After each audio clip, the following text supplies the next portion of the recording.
Om Swastiastu. Pemirsa yang terkasih, sahabat Dharma dimanapun berada, baik kita sedikit menundukkan kepala sejenak.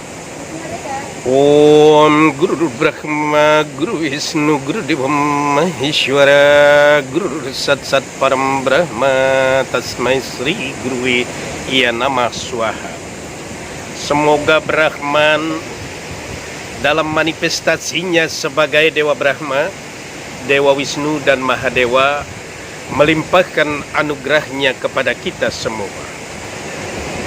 Pemirsa yang budiman dimanapun berada, di dalam Manawa Dharma Sastra Sarga 5109 menegaskan Advirga Trayani Sudayanti Manah Satyetna Sudayanti Widya Tapabiyam Buta Atma Budir Janani Sudayanti. Tubuh kita dapat kita bersihkan dengan air. Pikiran kita dapat kita sucikan dengan kebenaran dan kejujuran. Atma kita sucikan dengan tapa dan brata serta kecerdasan dapat kita sucikan dengan pengetahuan-pengetahuan dan siraman-siraman rohani. Pemirsa yang terkasih, sahabat Dharma yang budiman dimanapun berada, kali ini saya akan menyampaikan tentang pikiran. Kalau kita berbicara pikiran ini, saya mengumpamakan tat ubahnya seperti lautan yang ada di sebelah saya ini, yaitu pikiran manusia itu pasti banyak sekali. Ingin punya mobil, ingin punya rumah, ingin punya uang, ingin punya pengetahuan, pokoknya segala-galanya. Tapi yang menjadi pertanyaan kita, kalau semua pikiran-pikiran itu kita turuti, kapan bahagianya kita? Kapan santinya, damainya kita? Kapan anandanya kita dalam hidup ini? Pemirsa yang terkasih, lautan ini saya lihat walaupun tiap hari diguyur hujan dan juga air datangnya dari danau, parit, rawa, sungai, laut itu tidak akan pernah habis-habisnya dan tidak akan penuh selamanya. Begitu juga pikiran manusia. Karena itu hendaknya betul-betul kita berpikir secara cerdas, betul-betul kita berpikir hidup sederhana sajalah. Maka ada ungkapan orang, semakin besar keinginan manusia, sesungguhnya juga penderitaan itu semakin besar. Maka daripada itu, karena itu kita harus bisa mengendalikan pikiran. Hal ini bukankah Brahman bersabda di dalam Adhyaya 17 Loka 16, Mana prasada saumyatwam maunam atma winigrahak bawa samsudir etietat tapo manasam ucyate. Pikiran itu harus tenang, jiwa itu harus bersih dan mengendalikan indria.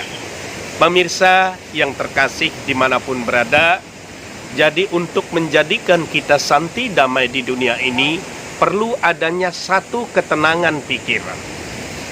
Karena pikiran itu kalau kita umpamakan bagaikan burung bangau yang terbang di udara, yang tidak meninggalkan bekas, yang tidak meninggalkan jejak.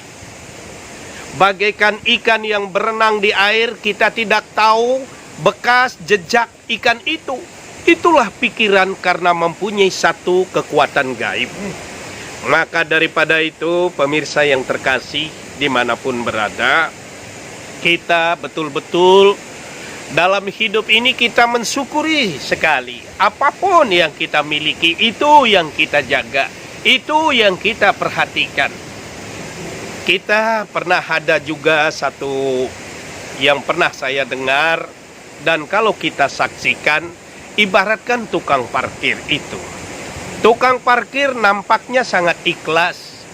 Bagaimanapun sepeda motor, Honda, berbagai macam merek, mobil, berbagai macam merek yang datang, mereka memperhatikan dengan baik. Mereka menjaga dengan baik. Tetapi begitu juga ditinggalkan satu persatu oleh Honda maupun mobil, mereka ikhlas, mereka tulus di dalam mengemban tugas dan kewajiban itu. Maka daripada itu, yang ada pada diri kita hanyalah satu, yaitu pandai mensyukuri karunia Tuhan. Kenapa saya mengajak, kenapa saya menghimbau, kenapa saya menyerukan kepada kita semua, kita harus pandai-pandai mensyukuri itu, karena Brahman bersabda di dalam Adhyaya 12 sloka 19, Tulya ninda statir matir samtusto kenacit aniketa statir matir bakti nemi prionara. Pemirsa yang terkasih, kita harus puas dalam hidup ini, mensyukuri sekecil apapun rezeki yang kita terima, dan juga teguh dalam pandangan mewujudkan serada bakti kita kepada Brahman dalam manifestasinya sebagai para dewa.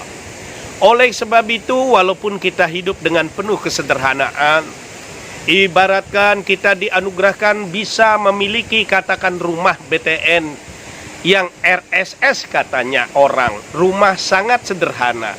Tapi dengan kesederhanaan itu, kalau kita rawat, kalau kita jaga, kalau kita bersihkan, maka suasana akan timbul kenyamanan, kedamaian. Karena itu keharmonisan, kerukunan di dalam keluarga itu adalah sangat penting.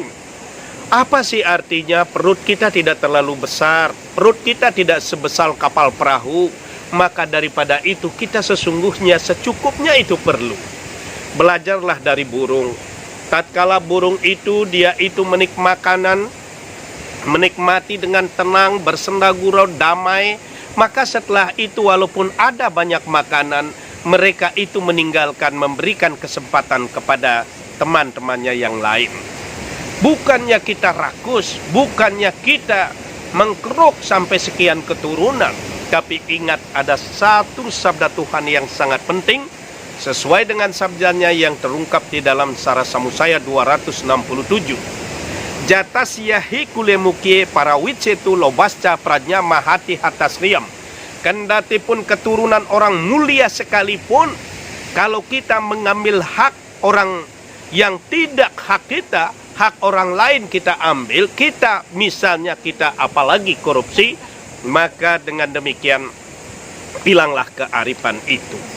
Dengan hilangnya kearifan, hilang pula ketenaran, hilang pula kemewahan, hilang pula kemegahan. Maka daripada itu kita harus pandai mensyukuri apa yang ada dan tidak melakukan hal-hal yang bertentangan dengan norma agama maupun norma hukum. Burung dara, burung merpati makan kepiting di pantai Sikur. Kita belajar menikmati apa yang kita miliki dan pandailah kita bersyukur. Pemirsa yang terkasih dimanapun berada, demikian yang dapat saya sampaikan. Semoga ada manfaatnya. Saya haturkan Paramasanti. Om Santi, Santi, Santi. Om.